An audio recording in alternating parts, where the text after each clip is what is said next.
Ever thought about the silence that followed a Viking raid? Those moments when the axes stopped swinging and the real harvest began. It wasn't just gold or grain they claimed. It was lives, twisted into something far more profitable. And for the women caught in that web, the path ahead led straight into oblivion. Let's peel back the layers of this overlooked saga, step by step. Right after the clash, as smoke curled from torched roofs, the Norse crews didn't linger in celebration. They moved like hunters closing in, herding the dazed villagers into lines. Men might end up as field hands or oarsmen, but the focus sharpened on the women, those who could endure, those who might multiply the workforce. Whispers from survivors' tales paint a picture of families torn apart in an instant. Cries echoing as selections were made. No mercy for the frail. They were left behind or worse. This wasn't random plunder.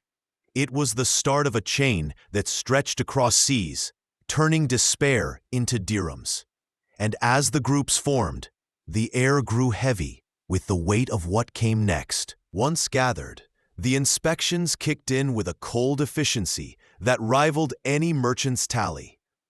Seasoned raiders, eyes trained from years on the circuit, prodded and poked like they were appraising livestock. Jaws pried open to count solid teeth, limbs flexed to gauge strength for looms or fields.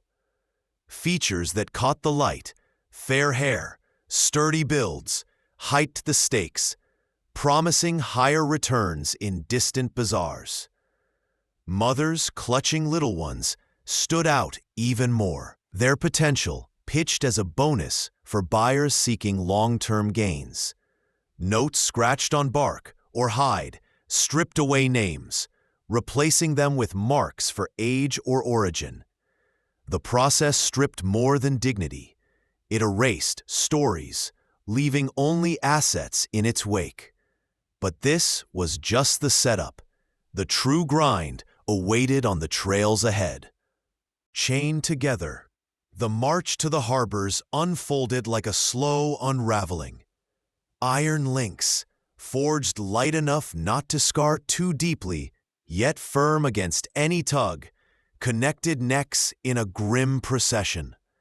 Days blurred into a haze of dust and ache, with guards barking orders to keep the pace.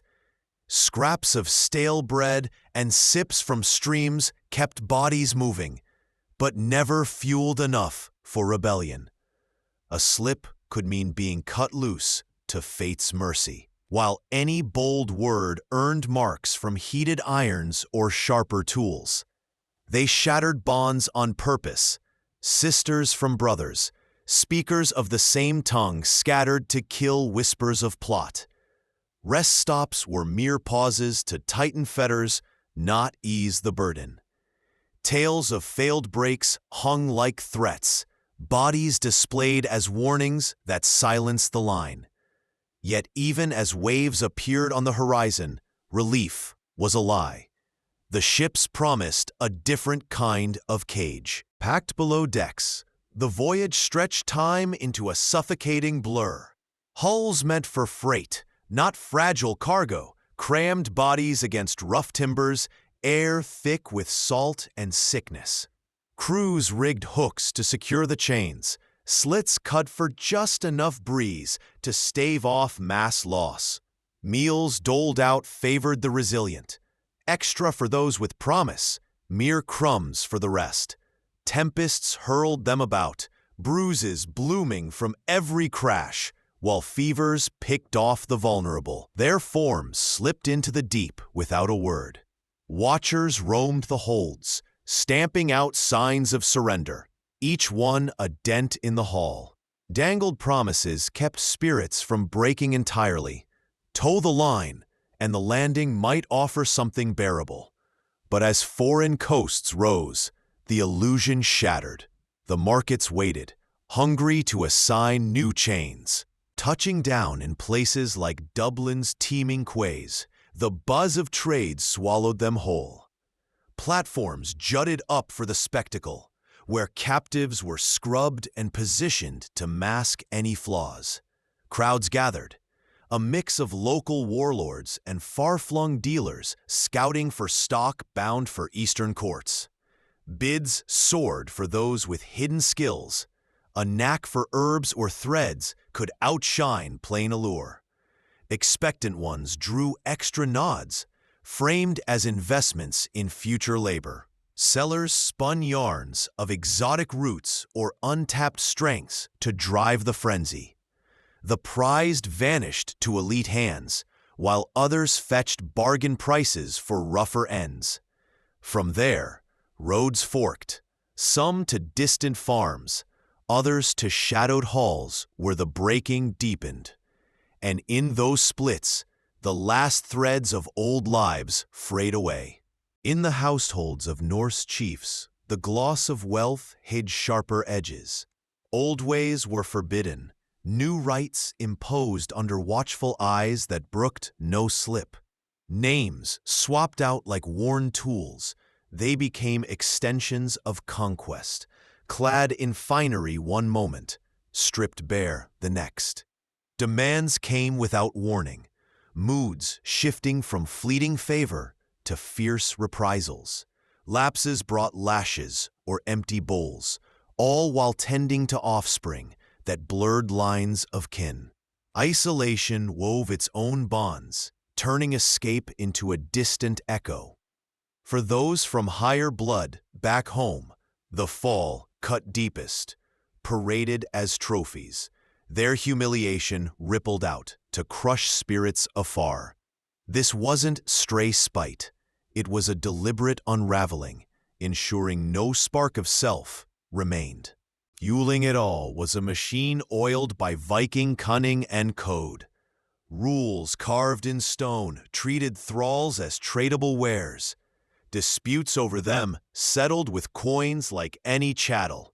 Forges hummed with tools for restraint. Docks rigged for swift offloads. Books tracking every detail from source to sale price.